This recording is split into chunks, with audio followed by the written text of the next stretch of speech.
Latanya, you talked to my friend Krista Tippett on the On Being podcast about your experience being raised by your great grandparents in Nashville and how, as a young girl, you found solace in math and finding the right answer. What's something you learned from your great grandparents who were born in the late 19th century that you still find helpful today?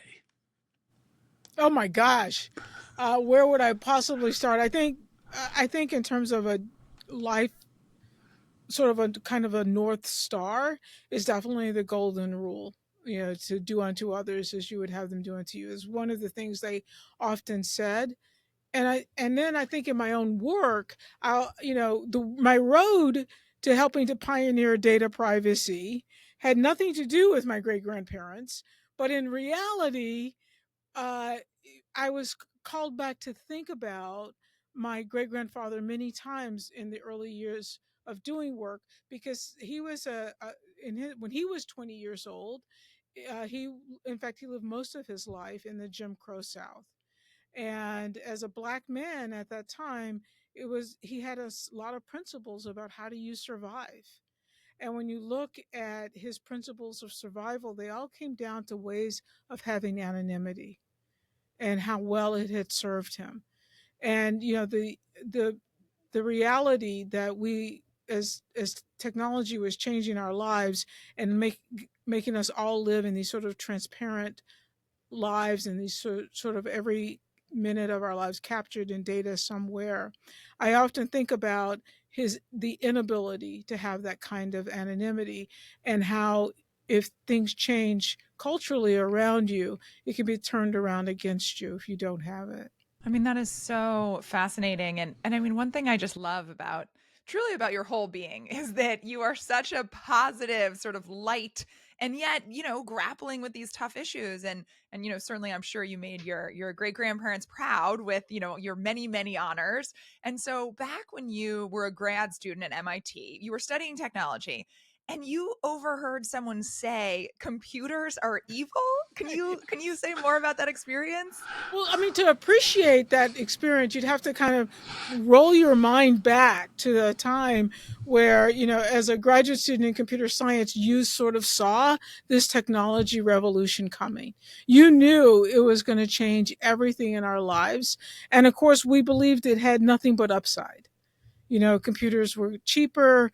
It would not have its own bias. It would actually just lead us to a better democracy and a better tomorrow. It's sort of believing it was going to right all the wrongs of society. And so when somebody comes in and says computers are evil, I mean, clearly she did not actually understand the beautiful utopia that was awaiting us. And I had to definitely stop and take some time, and so she could understand better what was going on. Um, Well, I think pretty quickly you realize that while, on the Possible podcast, we're typically techno optimists, that, not everything is 100% perfect. Similarly, can you tell us how sort of that encounter led to your Weld experiment, which I read about and is pretty impressive? yeah. So she was an ethicist, and she and I are talking back and forth, pie in the sky. But there's a part of me that's still kind of the engineer. Let's get pragmatic. Let's get a concrete example. And so when we had a concrete example, she began. She focused on a data sharing that had happened here in Massachusetts with the Group Insurance Commission. This is the group responsible for the healthcare for state employees and their families, as also retirees. And she had said, look, they've gotten this data, they've given this data to researchers, and they've sold a copy to industry. And I talked about all the amazing things that could come from such a data sharing, that we might we could do retrospective research, we might find ways to cut costs, and that actually being able to share health data like that is important and incredibly useful. And much of her conversation had been about how technology was changing the social contracts, that the expectations we have and our laws have certain assumptions built into them that aren't explicit. And so in this particular data sharing example, the question was, this is all great if it's anonymous. We have that rule that they can sell it, they can share it. It had no names, it had no addresses, it had no social security numbers. Like, it's fine to share it if it's anonymous. But that data did have basic demographics: month, day, and year of birth, gender, and 5-digit zip code, residential zip code. And so I'm sitting, I'm doing a quick calculation. There's 365 days in a year. Let's say people live 100 years. There are 2 genders in the data set. When you multiply that out, it's 73,000 possible combinations. But I happen to know from an earlier work that the typical 5-digit zip code in Massachusetts only had about 25,000 people. That meant that that data would tend to be unique for most people in Massachusetts. And so my argument is disappearing right before my face. I'm trying to convince her, and I'm like, wait a second, that's not right. That's not helpful. So I wanted to see if it was true. William Weld was the governor of Massachusetts at that time, and he had collapsed in public, and not a lot was known about why he had collapsed. But information about that visit to the hospital was in fact in that data. So I went up to the city hall. He lives here in Cambridge, not very far from where I am now, actually. And I bought the Cambridge voter list. It came on 2 floppy diskettes. I just have to tell you, my students have no idea what a floppy diskette is. It never ceases to amaze me how fast technology grows. But anyway, I got the voter data on 2 5.25-inch floppy disk. And it had the same demographics as the health data: month, day, year, and birth. And it had gender, it had zip code, and of course it had various voter information. I got it because William Weld lived in Cambridge, and we assumed he voted, that he was on the voter roll. And sure enough, he was. In fact, only 6 people had his date of birth. Only 3 of them were men, and he was the only one in his 5-digit zip code. That meant that combination of date of birth, gender, and zip code was unique for him in the voter data and unique for him in the health data, and that I could use those fields to link his name and identity to his voter record. And it was a very anecdotal experiment. But how did it generalize? I mean, Cambridge, Massachusetts is home to MIT and Harvard. It's only 6 square miles. So if he had been 20 years old, it seemed like it would have been a lot harder. And so the question is, like, how does this scale? And so using 1990 census population data, was able to model and show that 87% of the US population was unique by date of birth, gender, and zip code. And about a month and a half later, I go from being a graduate student. A month and a half later, I'm down in DC testifying, because it wasn't one piece of data that was shared that way. That was the best practice around the world. And around the world, the laws changed, many of them citing the Weld experiment, as it became known as, because they had to change the way they shared data. Here in the United States, that regulation was HIPAA, and in the original preamble to the HIPAA privacy rule, it cites that experiment as well. And what I love about that story is that not only did you change your mind, which is so rare, you were arguing against yourself, but then you actually used data and to prove what you were trying to prove, and it actually changed the law. So that is awesome. Yeah, and who would have thought that one of the places where Governor Weld would be enshrined in history is a data experiment? But it is awesome. So let's now even go further back, because we share an interest in the history of technology, the industrial revolutions, printing press, semiconductors, the internet. Could you share your 3-part framework to explain the historical arc of AI and bring us up to speed on where we are now? Whoa! In 5 minutes. Yes, In 5 or minutes, less. right. I tend to think of the times we live in right now. I share this view with many historians that we are living through the 3rd industrial revolution. And you were talking about the 2nd industrial revolution, how powerful that revolution really was. It gave us electricity and cars and Kleenex and pretty much everything that we take just for granted. But it literally moved our society from one of agriculture. We had cities and so forth, and it required us to change everything uh, how we think and how we operate as a society. As the third industrial revolution, many people put its start date in the 1950s with semiconductors, and that it really, and then from there it goes to mini computers and mainframes to mini computers, personal computers. Then we get the Internet of Things, and all of these as revolutions within revolutions, including AI now certainly a new revolution. We have no idea when this is going to end, but it has already transformed everything in our lives: how we communicate, how we get our news, how we work, how we play. And so it's been quite altering. It's happening so much faster than the second industrial revolution that we don't have time as a society to sort of regroup and figure out how do we keep the goods of the society and still maintain our societal norms. So it is sort of seems like it's going off the rails in a way. So now, Reid, where did you want me to go from here? Because I could keep. Well, I think you covered exactly the sort of thing, but it's also like, what do you think the kind of AI amplification of the third industrial revolution? What are some of the key considerations we should be thinking about as we navigate into the future? This is an amazing, I mean, this is an amazing transformative moment on so many levels. You know, I often tell my students we live in a technocracy, that we don't live in a democracy anymore. And by the technocracy is another word that came out of the second industrial revolution. It's where we get technocrats from.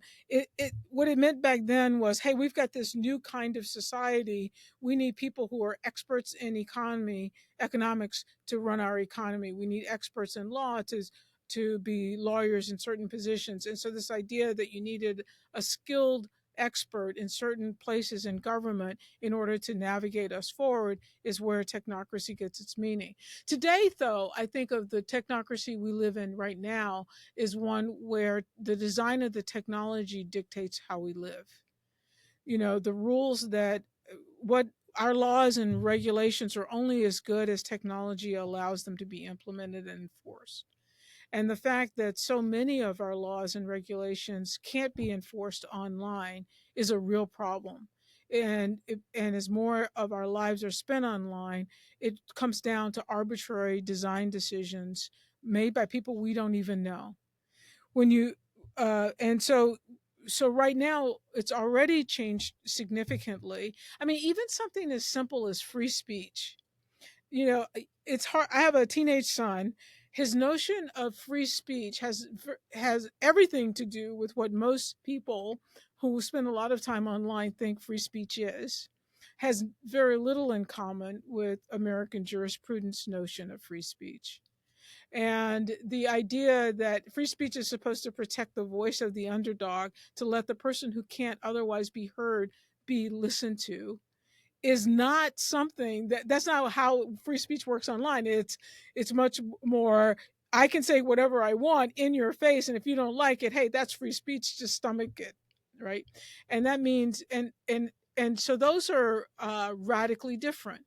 That and if you ask my class or you ask a 20-year-old what is free speech, it's scary, because more likely what I found here on campus is more often they'll give you the definition that's aligned with the online rule. So, we've all seen those videos of, Mark Zuckerberg talking to Congress or senators and them not fundamentally understanding our world of technology, Facebook, social media. And one of the hopes that so many of us talk about is to have people in government who really do understand technology to, create the laws that we need to govern this new online society. Some might argue that those are the people that we have in charge today. I might argue something different. But thinking about, you're saying we don't have, the government is not governing this online space that we need to. Like, what would you do if you were in charge? What are the laws that we need to govern this new world? Well, I think the way to think about it, the way I often talk to my students about it, I say, well, how do we decide our rules? How do we decide? Forget technology for a moment. How do we decide how we're going to live? And so eventually the students will say, or if you ask a middle schooler, what kind of country are we? They'll say, we're a democracy. and we elect people, we make decisions by our vote. And so that's true. And then if you ask high schoolers and coming into college, what else are we? Someone's going to stick out their chest and say, we're a republic. We don't actually make the decisions ourselves. We vote for people who they make decisions on our behalf because we're a democratic republic. And then I would argue that we're also a capitalist society. And having ran a computer company for 10 years, there are many amazing things that are possible on that capitalist side. But but it's also important that how the design of the technology makes new rules that we will live by is also a third factor. And what historically has been an American strength is the check and balances of these three arms, so that democracy left on its own, any one of those on their own will take us to a place that we probably don't want to go. And when they're out of sync, the problem with so much of our decision making of how we're going to live our lives is determined by technology design today, that and the regulators and others who would normally provide that check and balance are unable to do so, then we are sort of in a kind of free fall. And so that is a real problem. It is part of it is knowledge of the technology, having those who would be regulators and lawmakers better understand the technology, but also understanding what its relationship is to governance, what its relationship is to our society. And it's been going on so long. I mean, in so many ways, privacy was sort of the first big technology society clash, and then came and sort of security, and then followed by that algorithmic fairness and so forth. But none of and then comes these issues around democracy and so forth, or content moderation as well. And none of these clashes have ever been resolved. Not a single one of them. So we've not got, and now the clashes themselves, like it just keeps building and building. And so we're in a dangerous situation. What may have worked 10 years ago when I was at the Federal Trade Commission is not a formula for success today. No, it's exactly right. Let's go a little bit into the staffing. There's a whole wide variety of questions, and I agree with you about there's technologies it forms, there's the interest of capitalism, the interest of democracy. There's actually probably even others. And one of the most central things is how do we get, kind of the instruments of government to be at least in the category of understanding. And one of the problems, of course, is I think there's a very natural and essential reasons why the generative AI revolution is being driven by corporations, both the hyperscalers and the other ones.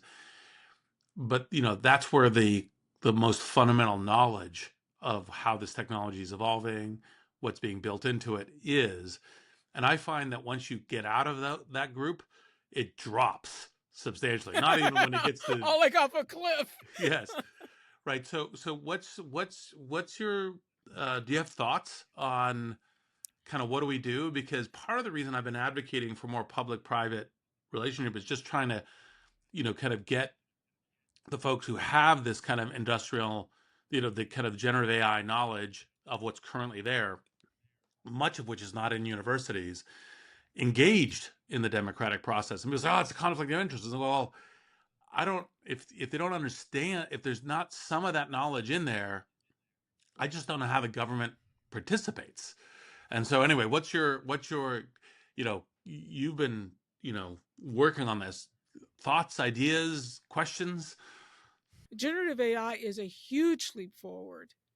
And I do think many people in government realize they sort of missed the boat with the earlier waves of in this revolution, and they want to get in front of generative AI.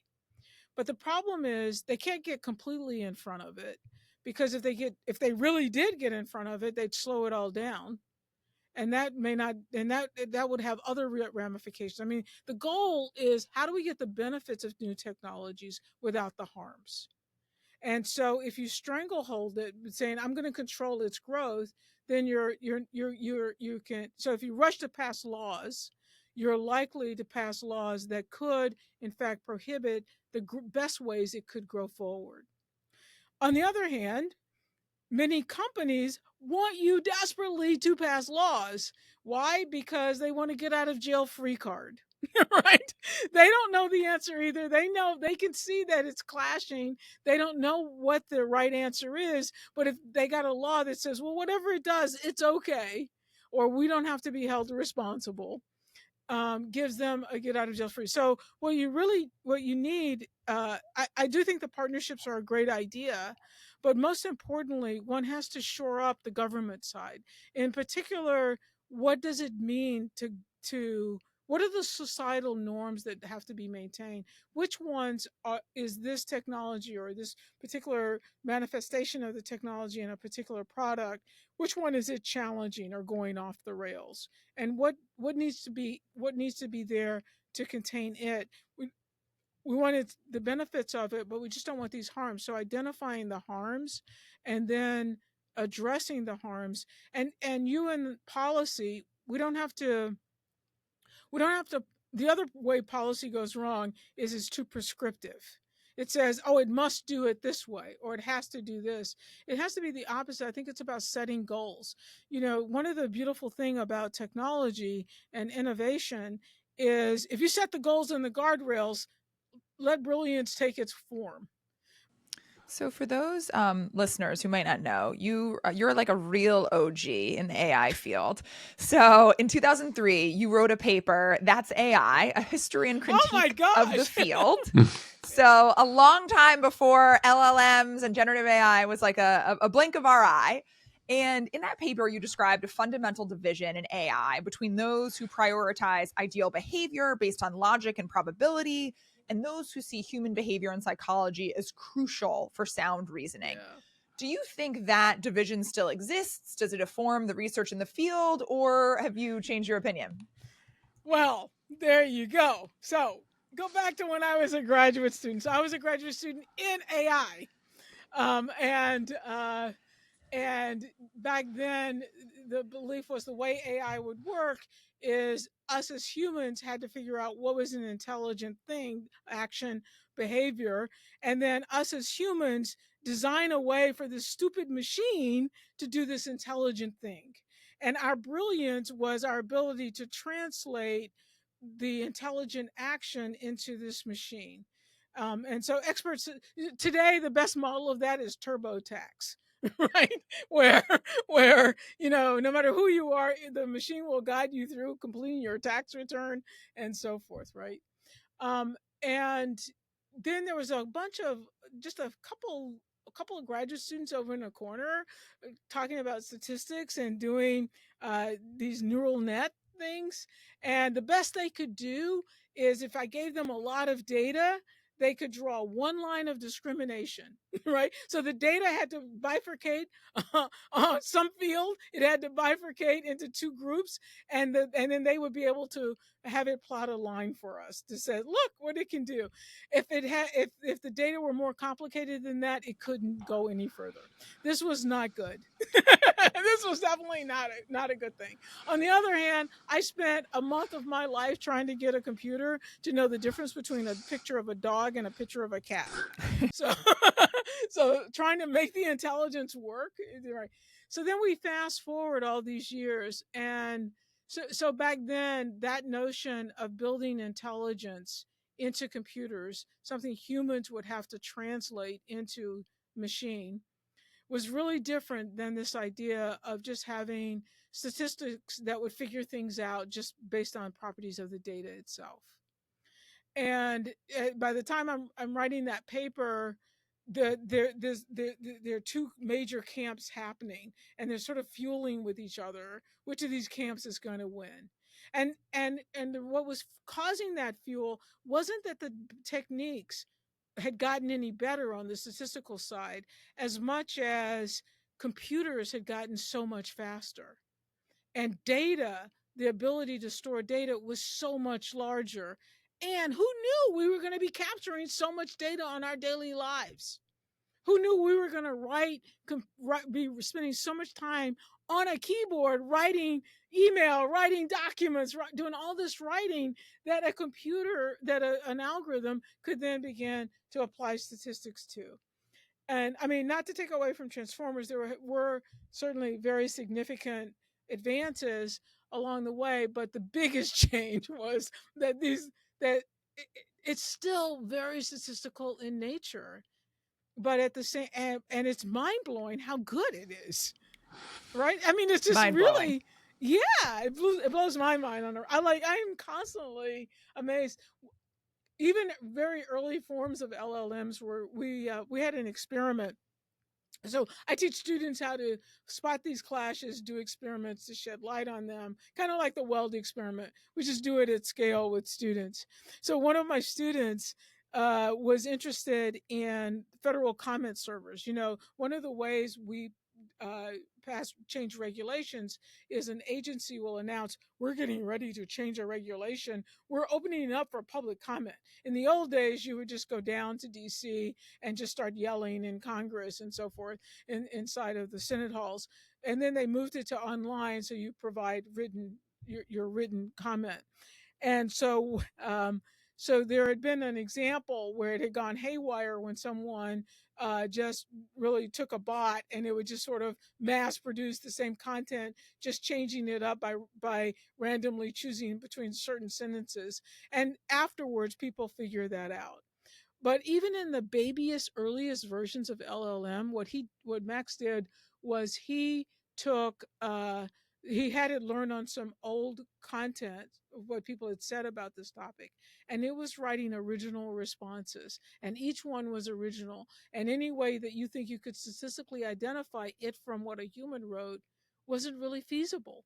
So to prove our point, we ran tests on one of the online survey tools, and people couldn't do better than guessing which one was from it. And then we submitted 1,000 made up comments into the federal comment server. We let it percolate through, and then we notified the federal government that, by the way, we just put these 1,000, so please take those out when you're assessing. But by the way, did you figure it out? And they were like, no, we had no idea. So yeah, so AI is really, I mean, it's a funny edge to it. There are things it does really well and things it still is really poor at. But Well, this federal comment server actually gives one of the questions I want to ask you a very good lead in, which is diving into a more philosophical thread about AI mimicking human behavior. You've written that the desire to construct a machine in the image of a human will not die, comparing this pursuit to artistic expressions, like in films and paintings, of humanity's search for immortality and self-reflection. What do you think is the deeper human yearning behind what you call the cultural dream of AI? that will never die. I mean, we as humans, we just always, whether it's in art or whether it's a poem, we're always looking for ways to um, we're looking for ways to for other manifestations of ourselves, and that is also true in machines. And it's never going to go away. AI will definitely be a part of it.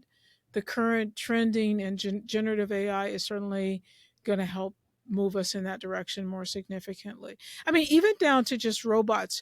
I have a spot around here somewhere, the robotic dog, because that is just a magnificent piece of technology.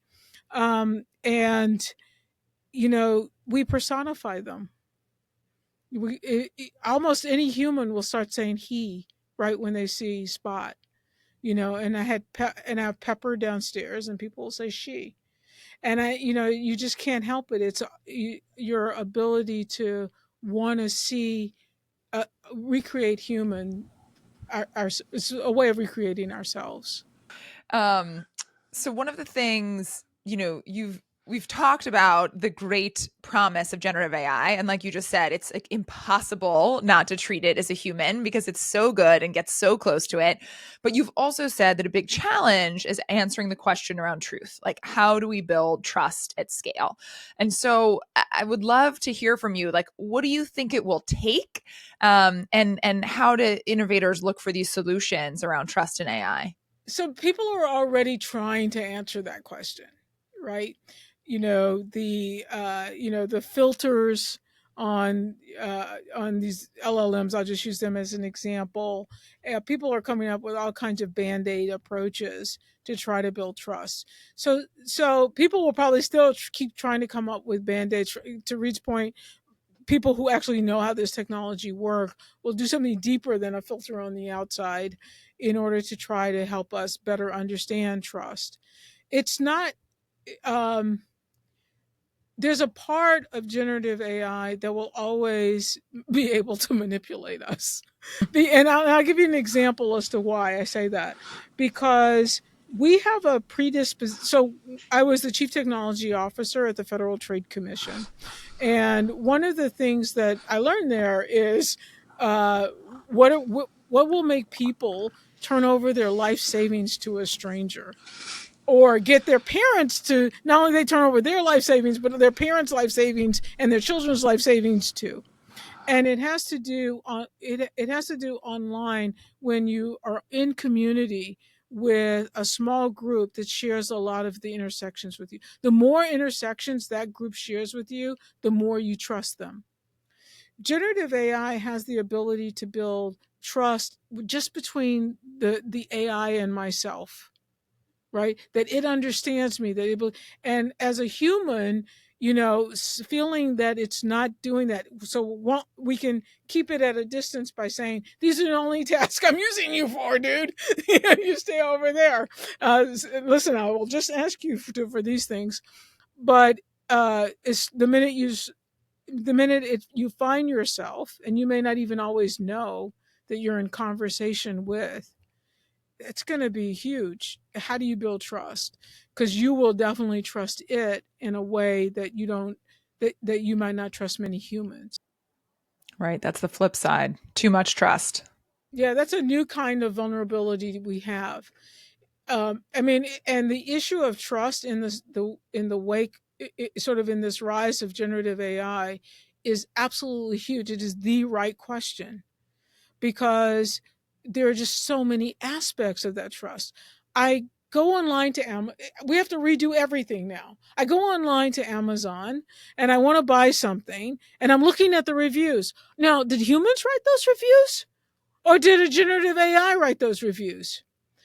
Or, by the way, did humans who were paid by a corporation write those reviews? I mean, there's a whole stack here. So all of a sudden, things that I trusted before, like we can start making a list of what are the things I can't trust anymore, right? And then online, so we get these LLMs. I don't know why I'm just picking on LLMs. We could talk about other generative AI, but I'll stick with LLMs for a while.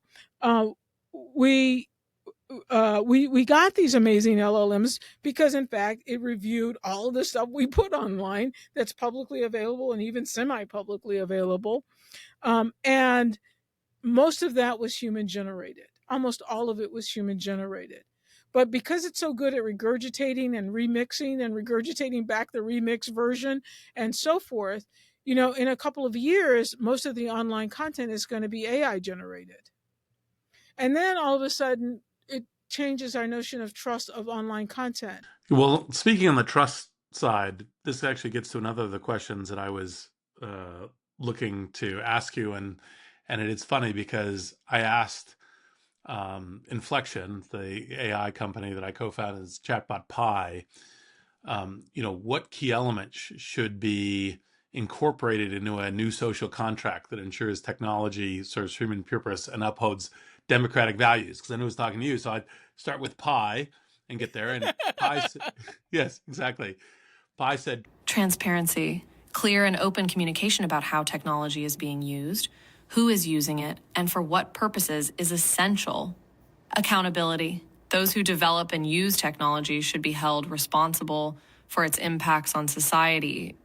Equity. Technology should be accessible to all members of society, regardless of their social or economic status. Privacy. Individuals should have control over their personal data and how it is used. Human-centered design. Technology should be designed with the needs and values of humans in mind. I love that answer. I wonder who it stole it from. Yes, exactly.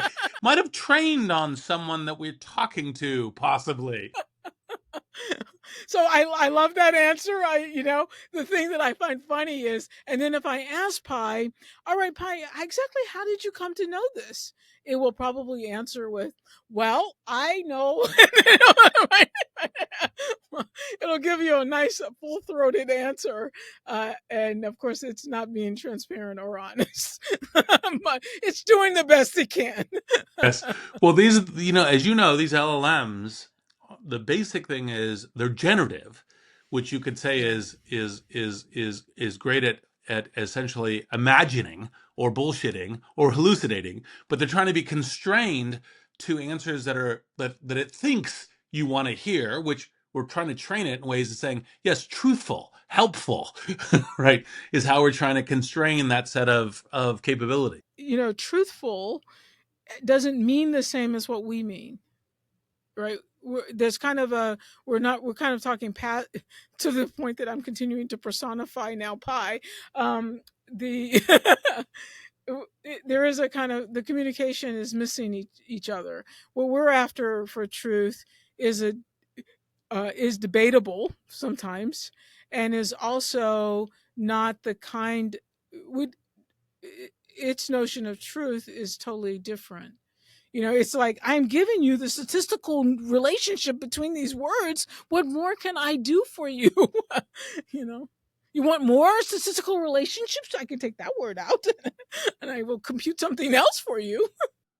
Well, Yep. I think, like, again, this social contract is at the heart of what we want for technology. We want technology to serve humans' ends. We want technology to make all of our lives better. And sometimes the market gets it right. Like, I think, honestly, I think about it every single time I ride a city bike in New York City. The back end technology for city bike is Lyft. And I am so grateful and thankful that Lyft exists and that technology helps me ride a bike instead of drive a car or whatever it might be.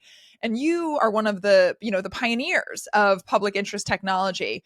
Can you talk about, your favorite real world examples of where you saw technology successfully implemented, to address a particular social change, or where you think public interest technology sort of did it best? Oh, I have several examples. I'll give one big shout out to Airbnb. So our students had done.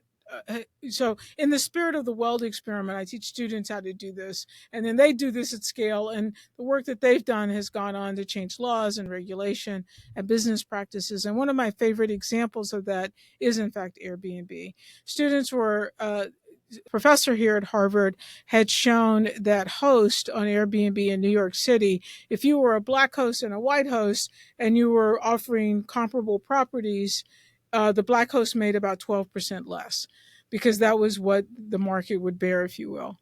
And so students wanted to do a more rigorous one. They chose Oakland and Berkeley, California, and they were able to show that Asian hosts made 20% less than white hosts for comparable property. So Airbnb, of course, sends their attorneys forward and so forth, and then they changed their platform. So if you rent on Airbnb today, they set the price, and part of setting the price is to make sure that side effect doesn't happen. So many kudos for them. We've done a lot of these kinds of experiments where we've been able to find places where a societal norm is conflicting with technology. How do we keep the technology? How do we fix the norm? So that would be an example.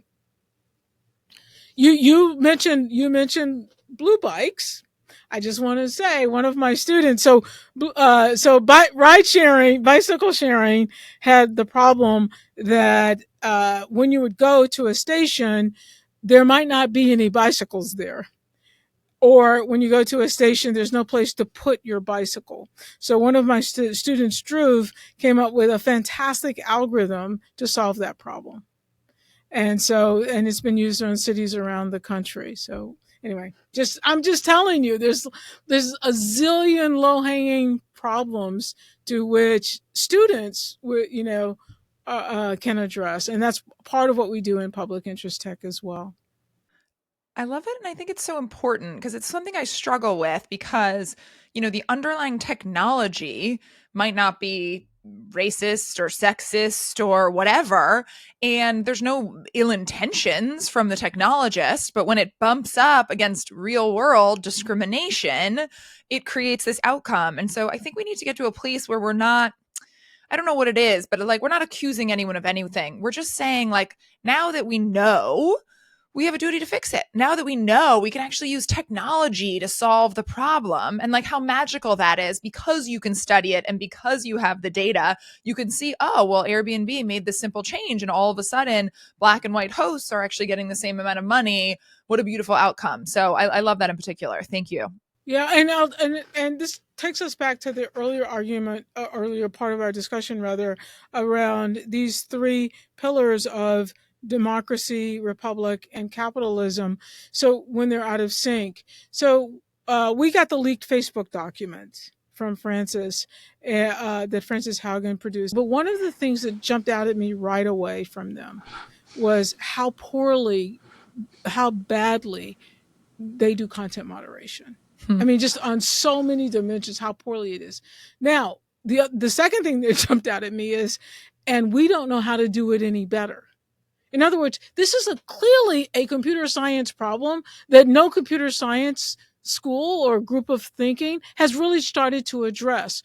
Why? Because it's inside of the silo of a capitalist company who has a fiduciary responsibility to their shareholders.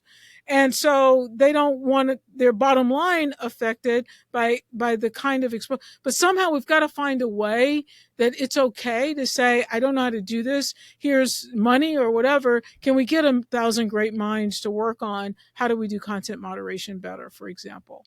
Instead, we're moving towards, we're not going to do content moderation. That's not okay.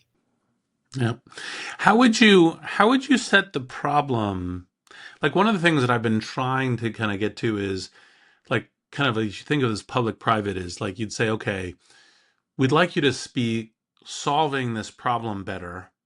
And here is like what the metrics might be if you were iterating to it from within, your company, as a way of doing it. So, for example, a perhaps, too simplistic, not work good way is like, well, because your attention algorithms are increasing agitation, hatred, other kinds of things, we'd like you to baseline kind of like what is kind of a good, reasonable agitation metric. And then I want you to be doing like measuring your dashboards of how your algorithms are working and promoting, and making sure you're not overly increasing it. I mean, obviously some is part of the natural human condition.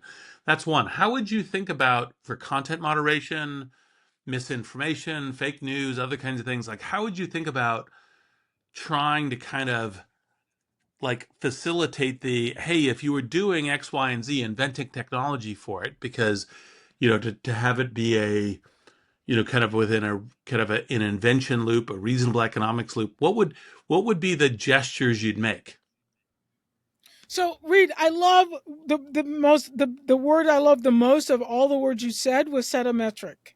Yes. Set a bar, and let's see how you can get to this bar. Because on the one hand, if you're the company, you have a fiduciary responsibility. You're trying hard not to screw up your money machine, and I mean that in an affectionate way, not as some kind of hypercritical complaint. But I mean, that's what they're supposed to be doing, right? So you don't want to be messing. So they don't want to mess that up. So they're not quick to want to come forward with how the sausage is made and where the sausage problems might be. But we do need them to do. But on the other hand, when the sausage is having a problem, that's where that problem is causing a societal harm, I don't want to come in and say you have to do X, Y, Z. When government does that, it's not actually working at its best, and it's not actually good, because they can miss it either way, and society doesn't get the best benefit of the technology, or the company, or the company, or the society may get even worse problems, and the company has the sort of carte blanche to do so. So instead, it's much better to set metrics that say this, oh wait, we didn't realize teenage girls were having this problem. Now that we know this, This is what you've got to guarantee, or this is the promise that you have to make, or this is the minimum, and you need to show us that you're doing that. The companies, though, unfortunately, they don't like metrics either, because they much rather have a rule, right? They'll tell you, well, if we just put a notice, is that good enough? Yeah, and I think that may be foolish because the problem is the only way, if we're giving them rules in ways that what we really need is metric outcomes, the rules are going to be so crude as to be very damaging to all kinds of outcomes. It's much better to say apply your innovation to get your, like, for example, you say, look, content moderation, a publishing house will say, you must hire tons and tons of editors to do editing all this content moderation. That's just like, oh my God, that's not going to work. And that's part of the reason why, they fight so hard on this topic, where you say, well, actually, these are the metrics that we're trying to look for out of content moderation. Can you innovate on your technology to be within these metrics? And obviously we might move and modify them, and as long as you're dynamic over time and kind of improving them, which would be part of good governance on this, and they don't have to be necessarily even publicly revealed. They could be kind of measured through auditors and discussions with governmental agencies. This would be a far healthier dynamic position to be in, which is one of the reasons why this is exactly what I try to tell, government regulatory people. This is the kind of thing that we should be talking about. But think about it this way: we've been talking about generative AI. If content moderation is just a set of practices, I have a checklist of things I do. I make sure somebody saw this. I make sure my counts are this or that. Then we still get bad content moderation. If content moderation is a metric, and it's cheaper for me to do it by training an AI to do it, all of a sudden we get innovation right at the place where we need it the most. Not innovation for content moderation coming from the outside. As you point out, they know their technology and their company functioning better than anyone else, but to incentivize them to spend a resource on that is really important. I agree that if we have the government making these regulations, then the key is to have that metric that a company can strive for however they like. And to your point, maybe they come up with a new chatbot that does it for them. That's fantastic. We want it to be as cheap as possible to comply with these regulations. But in the absence of government regulation, how do we foster a greater sense of social responsibility within the tech sector? Like Airbnb, you said you gave them the findings and they changed. There was no law. What do you think the levers are if there is in the absence of government regulation, to get some of this, sort of more positive technology into the world? It is a series of things that have to be put in place. Some of it is a sense of responsibility. I mean, if social media was financially responsible for some of the harms that people are experiencing, that's one way to incentivize them quickly to find solutions. So sometimes the answer might be a legal answer like that. It might be setting a metric with fines or embarrassment. It could be. I think all of these things play a role. But the most important thing is the point that you're making is it's all about how do I get them to be more responsible to society for the harms that their technology may be producing. So I asked this question with a little bit of nervousness, but I think it's good in this context. I usually take a lot of pride in LinkedIn being much better on all these issues than other social networks. Any commentary on LinkedIn, how we should improve other things? It's always important to do, and here I am talking to an expert, so I figured might as well ask. So, Reid, I just have to tell you straight up. I admire you that you would ask me that question in a recording. Hey, live it like truth and improvement really matters. In my class, I have this chart of these long list of laws and regulations. And I say, look, people died and fought for these laws, and let's go visit them and see how they're no longer possible to be enforced. So one of them that LinkedIn shows up on the list for a heads up is has to do with employment. So when recommendations are made to employers, so any reasonable learning system. So I want to hire some people. I get I'm going to not talk about LinkedIn. I'm just going to say, because it's not just a LinkedIn thing, it's any group who has a large set of resumes. There's a business opportunity to recommend a to an employer who might be a good candidate. And so I say, yeah, I want to hire some people. So the first group you give me, I say, oh, I like these. I don't like these. And the system is going to learn my preferences over time. But my preferences might be that I don't want women, or my preferences might be a discrimination against age. And all of the ways that we would have detected that before happening at scale, we can't do in that closed conversation, that closed loop. And so this is a place where that's we need the technology to make that assurance to us Mm-hmm. that, well, yeah, I did learn their preference, but their preference is going too far one way. So I'm just going to automatically keep pushing in some of these others. Well, one of the things that may be good news for you is I actually do know that people at LinkedIn do make an effort on this topic, because we actually care about it. I don't know if we're doing it well enough. That's a different question. And actually, the other thing that both Aria and I actually are engaged in is this thing called opportunity at work, which is to try to make sure that simply degree certifications are not overly weighted, so that you actually can have access to different kinds of job opportunities, especially within the tech industry, by talent, not just by, oh, I have a degree from Stanford, rah, kind of as a way. So it's stuff that we completely agree with the vector you're talking about. And it's not trivial to do. I mean, I don't want to make it sound like, oh, and you can just open up your box, and because it's a learning system and we want it to do its thing. I mean, it's very much the generative AI kind of issue we were talking about earlier. How do you offset that? If you make it an appendage after the fact, it has other consequences that may make your service not as good. Yep, and the precise way that we update these laws, because the technology does change the landscape in which we all operate, is one of the things that's way behind. So completely agree with all your points on that. The things that Reid and I have been talking a lot about lately is agency.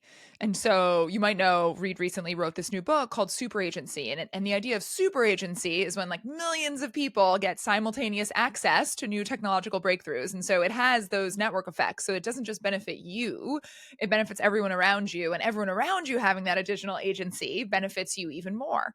And so can you talk about, because again, I love how you are both a techno optimist, but you very much, see the harms and want to make sure that they're equally applied to everyone so that everyone can benefit. When you think of agency and super agency, perhaps in particular in the age of AI, how do you think it could be applied to education? Like how could you use it as a professor in the classroom? How can Harvard use it? You've spent a long time in academia. What does AI mean for the next wave of education? What a fantastic question. Oh my God. So I had the opportunity to lead the college in trying to get its head around what to do with generative AI. And of course, it means rethinking our classes and how we teach and how we learn. Everything from so in some classes, the ability to interact with the AI, to interact with an LLM and so forth as a perspective. I mean, in a philosophy class, being able to say, driverless cars. What would Immanuel Kant think about driverless cars? Right? What about how would you apply dialectical logic to and so that you can actually take something that and then the students can argue whether or not they agree with that interpretation or not. So this is one the ways in which this can be done is amazing. So the opportunities are there. It requires a total rethinking. How do students learn to write or program? Because because I can ask an LLM, could you write me a program that does my assignment? Right. And so it makes us also have to think about, there are times where we want these students to develop a particular skill, but also what is the future like when they go to a job? Are they going to, if they get hired as a programmer, does their boss want them sitting there writing the code from scratch when they could build on the shoulder of an LLM to give them the first draft? So helping my colleagues began to navigate what is this and what does it mean was a huge honor, actually, at Harvard, and it's been exciting to see the new uses that it's been put to. Of course, the students are always one step ahead. Well, speaking of students, any recent insights from that you may have gained from your students that have been on mind recently? Anything that's part of the kind of a lens into the future and how technology may we hope to continue to help us become more human? It's really interesting. I live with 420-year-olds. So I also have a role as a faculty dean, and I've been doing this is my 9th year doing this. And they give me so much hope for the future. So much hope. They're amazing people. They have, you forget what it was like to be 20, and where you're trying to figure out what you're going to keep and what you're going to throw away and who you are, but also just the energy and boldness that many of them exhibit is quite refreshing. It's fascinating to me when I get discouraged and so forth, sometimes, to just have a conversation with them and them see a different kind of light or a different kind of way forward. Do they see problems? There's a long list. In fact, there's a group of 30 students who are organized who don't even take my class. They just want to meet and talk about issues. So it's very much on their mind. If I were to go back 20 years ago, students were interested in my privacy class too, but they didn't feel the same kind of urgency, and they didn't feel the same kind of passion, and they didn't feel the same kind of need. I do think the students today, their eyes are much wider open. I mean, you have students who want to take a class with you that's not even a class. I think that's a good sign. I think you're doing something right. I think we're good to move to rapid fire. So I will start. Is there a movie, song, or book that fills you with optimism for the future? Well, I just got through reading a book called Queen Bess. It's a new author. It excites me for the future because it's creative. It's a bit political in a time where at least 40% of our country is caught up in political concern, and it just sort of it asks the question: who would you bring from the past to help you navigate the future? And in this particular author, her answer was Queen Elizabeth, right, the first, who ran Britain through all these rough times, and then you put her in today's setting. What would she say? What would she do? So I find it very delightful. That is actually a great rapid fire question. I feel like I want to ask so many people that. That's a great cocktail party question. Who would you bring from the past to help navigate the future? So where do you see progress or momentum outside of your industry that inspires you? Well, I'm actually inspired in my industry by AI, frankly, pushing us. Yes, it's scary, a bold new future that at a time we're not ready for it. But on the other hand, what it might be capable of and where it could take us is exciting, whether or not we actually get to that vision of utopia. I mean, in many ways, I'm still the graduate student having that conversation in the lounge with the ethicist that's trying to make good on that vision of technology. I love it. And that brings us right to the final question perfectly. Can you leave us with a final thought on what you think is possible to achieve if everything breaks humanity's way in the next 15 years? And what's the first step to get there? Oh, then I will have succeeded in my life mission of delivering to society the benefits of technology without the harms. Amen. That's awesome, Latanya. Great pleasure. I look forward to talking to you again. Oh, thank you, guys. I really appreciate it. Possible is produced by Wonder Media Network. It's hosted by Aria Finger and me, Reid Hoffman. Our showrunner is Sean Young. Possible is produced by Katie Sanders, Edie Allard, Sarah Schleid, Vanessa Handy, Aaliyah Yates, and Paloma Moreno Jimenez. Jenny Kaplan is our executive producer and editor. Special thanks to Surya Yalamanchili, Saida Sapieva, Thanasi Delos, Ian Alice, Greg Beato, Parth Patil, and Ben Relis. And a big thanks to Janet Ohm, Tiffany Frieza, Malia Agudelo, Clean Cuts, and Little Monster Media Company.